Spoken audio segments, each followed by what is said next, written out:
చాలా సమర్థవంతంగా రాష్ట్ర ప్రభుత్వం అధికార యంత్రాంగం పనిచేయడానికి ఇది చాలా బలమైన తార్కాణం. అది గౌరవ ముఖ్యమంత్రి శ్రీ చంద్రబాబు గారి అనుభవం ఇలాంటి విపత్తు సమయంలో చాలా బలంగా తెలియజేస్తాం, మనకి చూపిస్తూ ఉంది. అలాగే 2014-19లో కూడా ఆయన ముఖ్యమంత్రిగా ఉన్నప్పుడు హుదూద్ తుఫాన్ డిజాస్టర్ మేనేజ్మెంట్ కూడా ఎంత బాగా చేశారో తెలిసిందే. ఆ టైంలో కూడా నేను ఒక 50 లక్షల రూపాయలు డొనేషన్ ఇవ్వడం జరిగింది. నిన్న కూడా ఒక 1 కోటి రూపాయలు డొనేషన్ ఇవ్వడం మనం ప్రకటించడం జరిగింది. త్వరలోనే అది ఆయన చేతికి అందజేస్తాను, సీఎం రిలీఫ్ ఫండ్కి. మెయిన్ ఇది అందరూ మాట్లాడుతున్నట్టుగా ఇది బుడమేరు పరివాహక మనకి దీనివల్ల ఇంత విపత్తు సంభవించింది, విజయవాడకి శాపంగా మార్చినాయి అని. నిన్న అంటే ఒకటి ఈజీగా ఏ ప్రభుత్వాన్ని తిట్టేయడం చాలా తేలిక.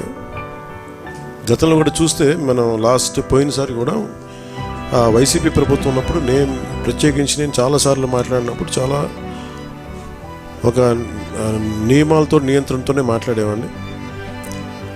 అలాగే మీ దృష్టికి ఏం తీసుకొస్తున్నానంటే బుడమేరు పరివాహక ప్రాంతంలో దాదాపు 90% ఆక్రమణలు ఉన్నాయి. ఈ ఆక్రమణలే బుడమేరుకి మన విజయవాడకి శాపంగా మార్చేసినవన్నీ. ఇప్పటికీ కొన్ని ప్రాంతాల్లో ఆక్రమించిన ఇల్లు ఆ ప్రాంతాల్లో ఇల్లు నిర్మించారు.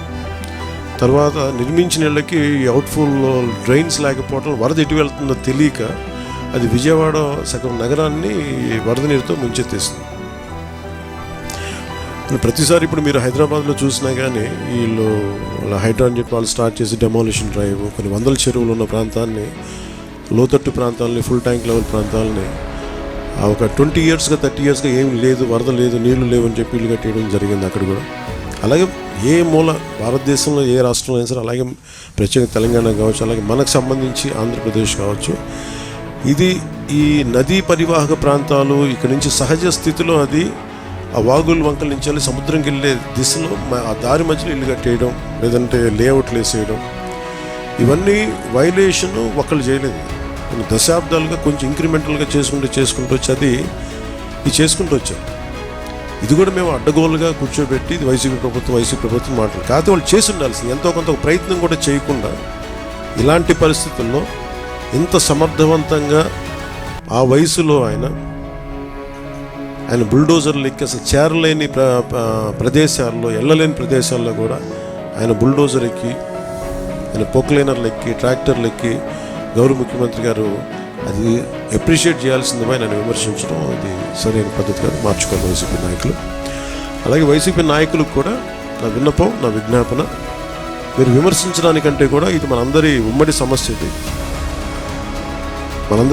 మన రాష్ట్ర సమస్య ఇది. సో మీరు కూడా నడుము వంచి, మీరు కూడా బయటకు వచ్చి, మీరు కూడా సహాయక చర్యల్లో పాల్గొనాలని మనస్ఫూర్తిగా కోరుకుంటా ఉన్నాను.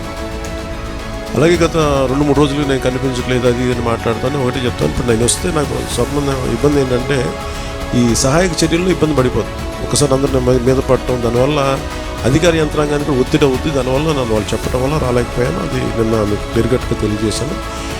ఇంకా దీన్ని విమర్శించాలని ఎవరన్నా వైసీపీ నాయకులు అనుకుంటే భవిష్యత్తులో ఎప్పుడైనా సరే మీరు నాతో పాటు రావచ్చు, ఎక్కడికైనా సరే నాతో పాటు నా కాన్వాయ్లో తీసుకెళ్తాను మిమ్మల్ని, నాతో పాటు నడవండి.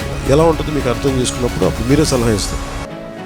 అందుకని దయచేసి దీన్ని ఒకసారి మీ దృష్టికి తీసుకొస్తారు. కానీ విమర్శించే వైసీపీ నాయకత్వానికి ఎవరికైనా సరే రాష్ట్ర ప్రభుత్వం చేస్తున్న ఈ చర్యల మీద ఎవరన్నా విమర్శించదలుచుకుంటే వాళ్ళందరికీ కూడా ఫస్ట్ మీరు సహాయం చేసి మాట్లాడాలి.